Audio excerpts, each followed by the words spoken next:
Bendiciones, gracia y paz en este día para usted, mi estimado estudiante de nuestra aula bíblica. Muy bien, tal como les anuncié, inicio lo que he titulado El curso del Evangelio del libro de Mateo. ¿Le parece Mateo interesante? Por supuesto que sí, ¿verdad? Y en esta lección número 1 he titulado Introducción al Evangelio de Mateo. Puede usted adquirir o tener en la mano su Biblia y también su cuaderno de apuntes, su bolígrafo, su lapicero y poder tomar notas. Tenemos dentro del marco de introducción o el marco introductorio tres preguntas que están resueltas.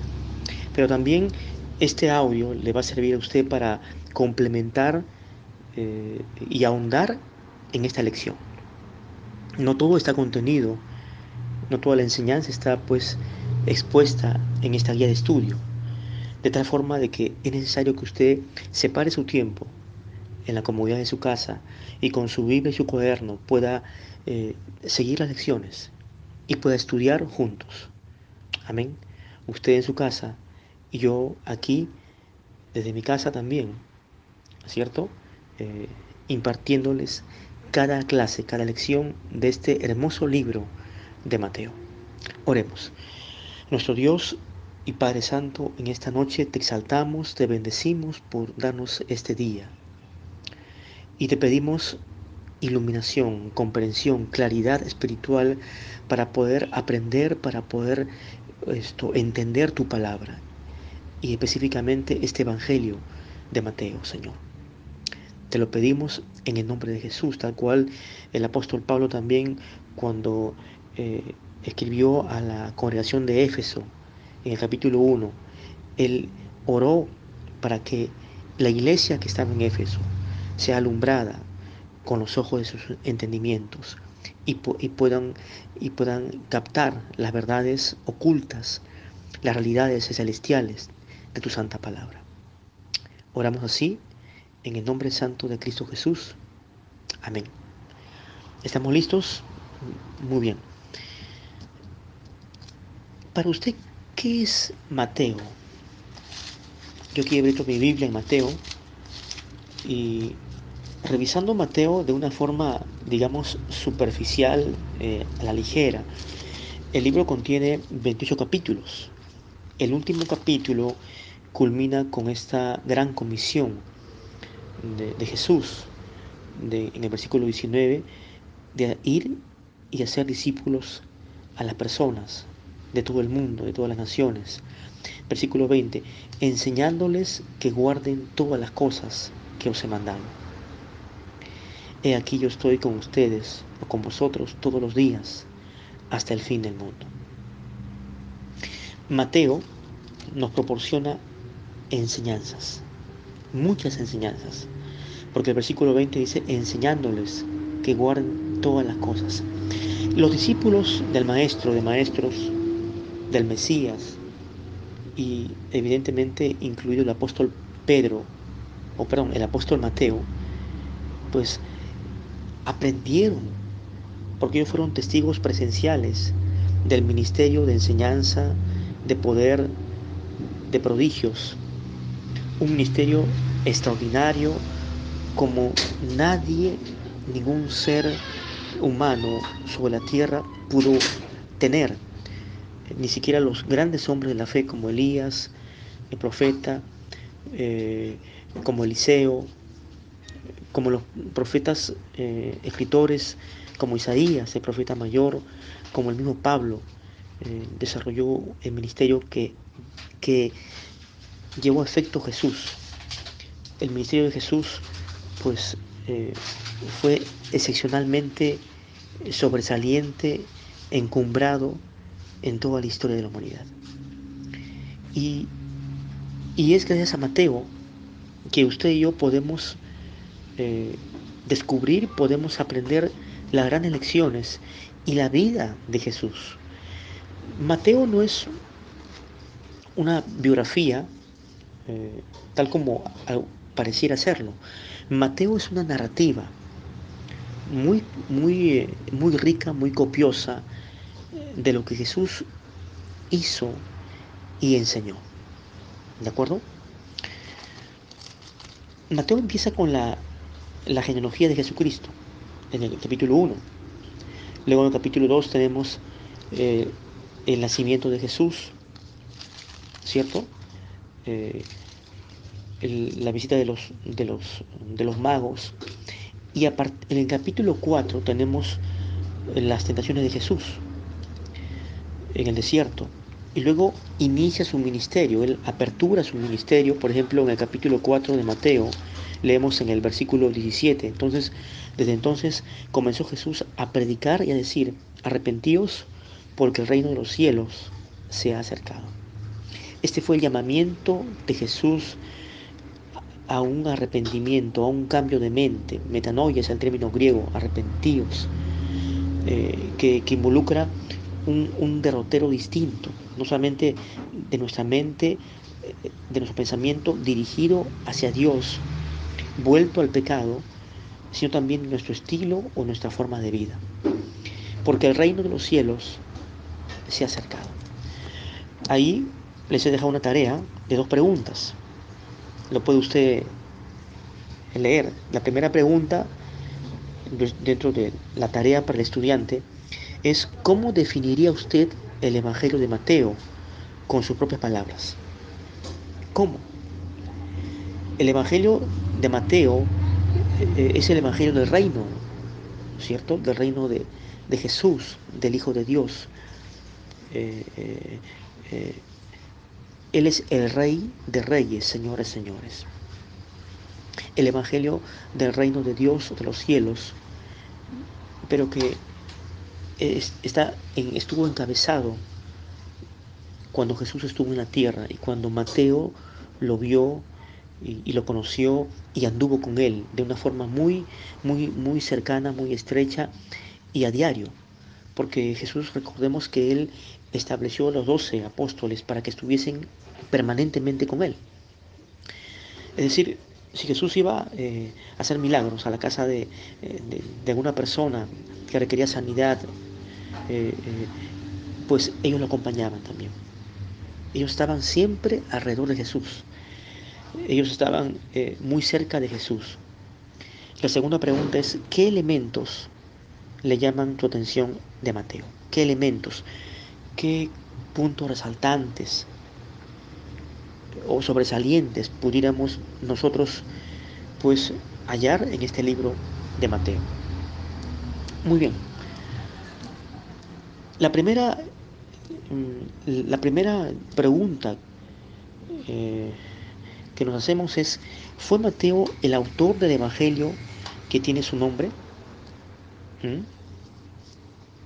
Por cierto que sí, innegablemente que sí. Mateo fue un judío, un recaudador de impuestos, muy acomodado, porque recordemos que el recaudador de impuestos era muy odiado.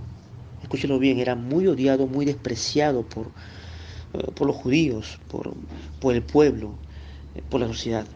Básicamente por el pueblo, porque ellos pues recaudaban los impuestos y los derivaban al gobierno, a la corte romana, que era el imperio que tenía muy oprimido a la nación de Israel en ese entonces. Y es en el tiempo eh, de este imperio romano opresor que Jesús pues estuvo viviendo, y él ejerció su ministerio inigualable juntamente con sus apóstoles. Y Mateo fue lógicamente un recaudador, pero como recaudador de impuestos, Mateo era un hombre culto. Eh, no era un hombre, digamos, como Pedro. Mateo era más culto, más refinado, en aún en su lenguaje, eh, de esta narrativa de Mateo. Él lo demuestra así. El nombre Mateo, o la palabra Mateo, se deriva del hebreo matitías, que significa regalo de Dios, o sea, dádiva de Dios. Y también Mateo fue llamado Leví. Este fue el antiguo nombre que hasta pues el momento o el tiempo en que fue llamado por Jesús y que fue escogido. Jesús lo cogió como parte de sus 12. Vamos a leer, por ejemplo, en Mateo capítulo 9, en el versículo 9. Nótese lo que se nos registra allí. Mateo 9:9. Pasando Jesús de allí, vio un hombre llamado Mateo que estaba sentado al banco de los tributos públicos y le dijo, sígueme.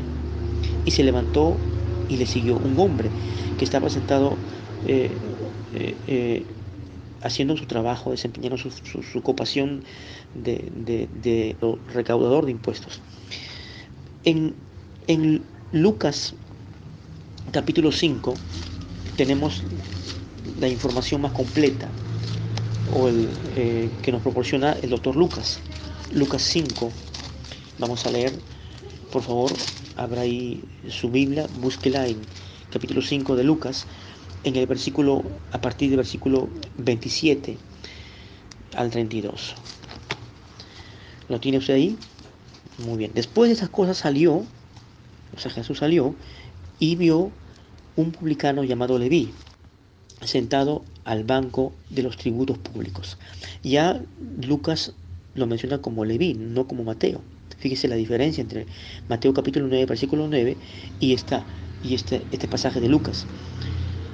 Y le dijo, sígueme, versículo 28. Y dejándolo todo, se levantó y le siguió. Mire el llamamiento eh, poderoso que provenía ya del plan ministerial del Padre para con Mateo. Jesús le dijo, sígueme, una palabra de autoridad, ¿no? Una orden, podríamos decir.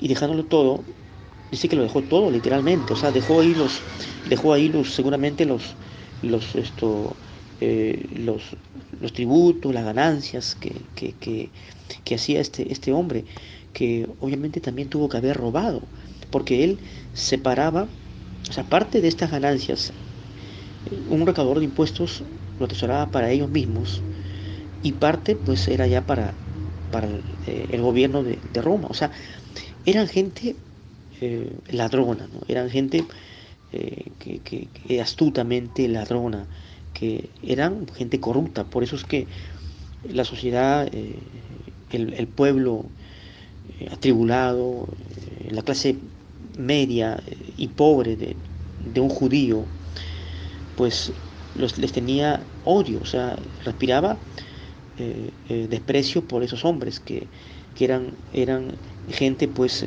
representantes del gobierno romano. Y en el versículo 29 leemos que le siguió, ¿no? En el versículo 29, y Leví le hizo gran banquete en su casa. Y había mucha compañía de publicanos y de otros que estaban a la mesa con ellos. Mire, tal fue el cambio, tal fue el impacto del llamamiento de Jesús a través de esta simple palabra, sígueme. Mire, cuando Dios en algún momento le dice a usted, sígueme, y no lo dijo de forma audible ni literal, sino ese es un llamamiento al corazón, ¿de acuerdo? Para que usted desempeñe un ministerio en la obra de Dios. De repente usted tiene un ministerio pastoral, usted como hombre, o como maestro, o como evangelista.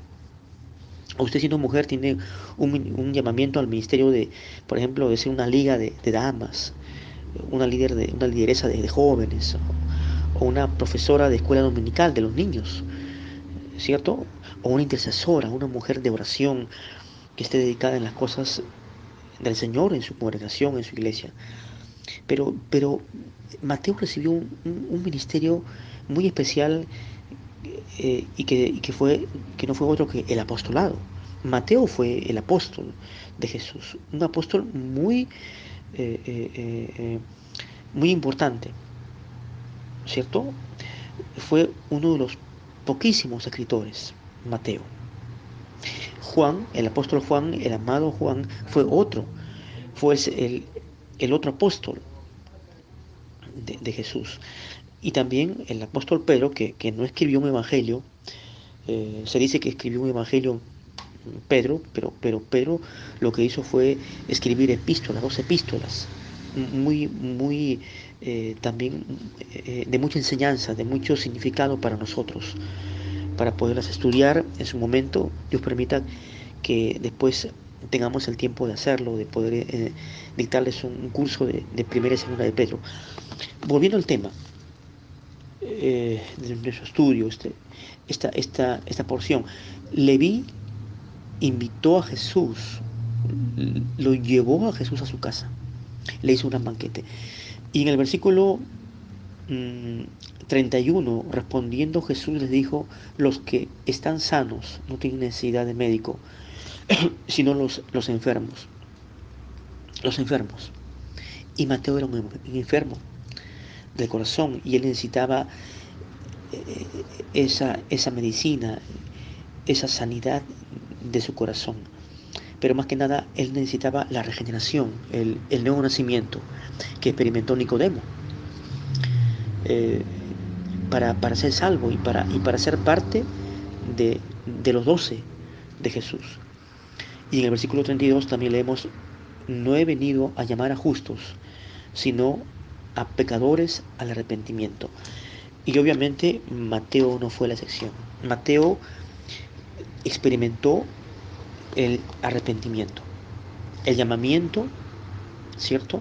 Como una persona pecadora, injusta, como recaudador de impuestos, y asimismo el arrepentimiento. Amén.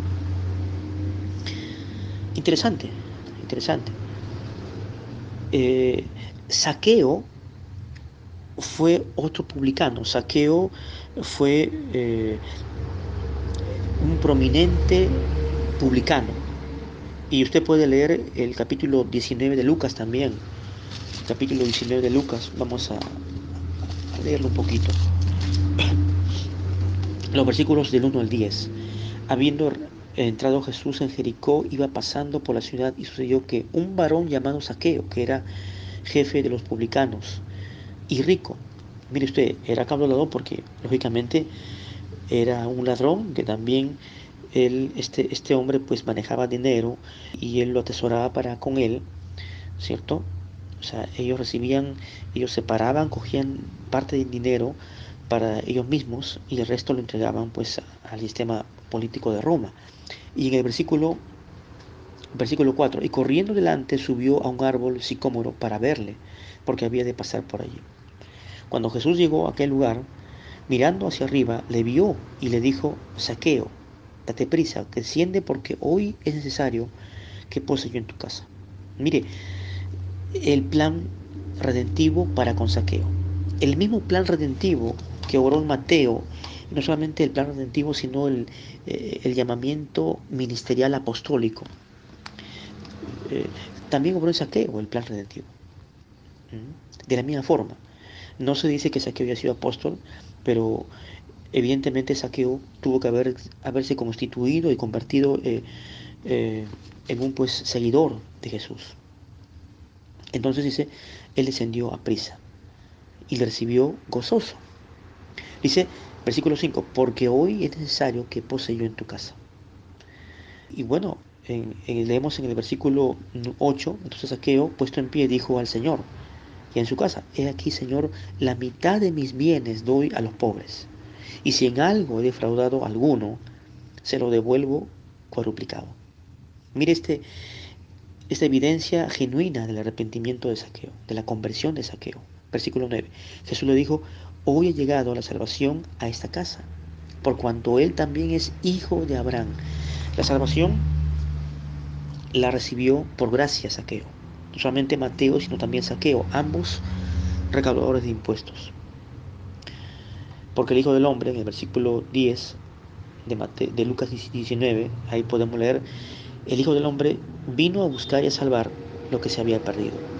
Y Saqueo y Mateo eran indudablemente dos personas perdidas, carentes de salvación, necesitadas de nuevo nacimiento de parte del Señor. La paternidad, como el escritor, autor del Evangelio de Mateo, que se le dio al apóstol Mateo, no ha sido puesta en duda. Por ejemplo, Eusebio, padre apostólico, dijo que de los cuatro evangelios he aprendido por tradición que el primero fue escrito por Mateo, quien en un tiempo fue un publicano, pero después un apóstol de Jesucristo. Eusebio fue un padre apostólico, un padre de la iglesia, un estudioso, y él pues declaró esto en sus escritos. La segunda pregunta: ¿cuándo y dónde se escribió el Evangelio de Mateo? ¿Y quiénes fueron los destinatarios? La fecha en que se escribió este primer Evangelio, pues data del periodo o del tiempo previo a la destrucción del templo de Jerusalén. Cuando leemos Mateo 24, cuando lleguemos a este capítulo, vamos a conocer muchas cosas, sucesos apocalípticos venideros que aún no se han cumplido. No podemos tergiversar eh, dándole una interpretación errada a este capítulo 24. Y Jesús pues anunció que el templo de Jerusalén iba a ser destruido en el año 70, eh, a manos del emperador romano Tito y todo su ejército romano. Entonces los estudiosos, sin que puedan ubicar una fecha exacta, precisa, cronológica, sitúan este evangelio entre los años 50 y 60 después de Cristo. Eh, También se cree, hay un consenso, que Mateo se escribió en la ciudad de Antioquía, Antioquía de Siria. Y se dijo que Mateo era pues un recaudador de impuestos, muy conocedor del idioma griego también, ¿no? Y que él escribió Mateo en hebreo. Otros sostienen que fue una mezcla de hebreo con griego. La audiencia, los destinatarios para quienes se escribió Mateo fueron los judíos, los hebreos. Y esto queda demostrado, queda probado con las referencias de Mateo capítulo 1, versículo 1, cuando habla del hijo de David. Cuando Mateo hace referencia al hijo de David, en Mateo capítulo 1, también en el capítulo 9, versículo 27, capítulo 15 de Mateo, versículo 22. Vamos a leer a ver Mateo capítulo 15, versículo 22. He aquí una mujer cananea que había salido de aquella región clamaba diciendo: Señor, hijo de David, ten misericordia de mí. Entonces esta mujer reconoció que Jesús era el hijo de David, ¿cierto? Eh, Mateo siempre va a hablar del reino de los cielos, en vez de decir el reino de Dios. Eh, ¿Por qué razón? Porque los judíos dejaron de pronunciar en el siglo 300 a.C. aproximadamente el nombre personal de Dios, el tetragrámaton, las, las iniciales, las consonantes, eh, las cuatro consonantes famosas, eh, H, W, H, Y. Y estas consonantes en el idioma eh, hebreo pues no se usaban vocales. Después se optaron por usar signos vocálicos de esas cuatro consonantes, Y, H, W, H. Y la palabra tetragrámaton significa cuatro letras o cuatro consonantes.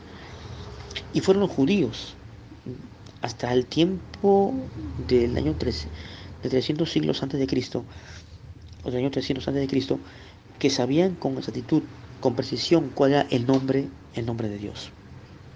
Pues, eh, y hoy por hoy, en realidad, no se sabe con exactitud plena cuál fue el nombre o cuál es el nombre personal de Dios. Los testigos de Jehová aseguran, sostienen, se cierran en asegurar de que el nombre de Dios fue Jehová, o es Yahweh, o es Jehová, pero en realidad no lo sabemos. Este acuerdo convencional Y pues Jehová, Yahweh, tan solamente son nombres convencionales, pero no corresponden al nombre original personal de nuestro Dios. El tercer punto es, ¿cómo se le podría llamar al Evangelio de Mateo y cuál es su tema central? A este Evangelio se le pudiera denominar el Evangelio del reino del Rey Jesucristo. El propósito, la finalidad de este libro era pues demostrarnos de que Jesús tenía que ser el Mesías, que estaba aguardando la nación de Israel y que él cumplía todas las profecías del Antiguo Testamento. Ahí podemos tener las referencias, Mateo capítulo 4, versículo 13 al 15, Mateo 24, 4 al 5, Mateo 27, versículo 9 al 10 para que lo note, también está ahí en la guía de estudio. Eh, y finalmente, en la genealogía del capítulo 1 de Mateo, que vamos a estudiar próximamente, se demuestra que esto es una genealogía judía, porque el apóstol del Señor, Mateo, hace un trazado de línea genealógica hacia atrás. Empieza eh, eh, con, con la realeza del rey David, hasta Abraham, el padre de la fe, y también el patriarca del pueblo de Israel. Muy bien, esto es todo por hoy. Eh, pueden, hacerse, pueden también hacer sus preguntas, pueden escribirlas, pueden formularlas respecto de esta, respecto de este marco introductorio que les he compartido.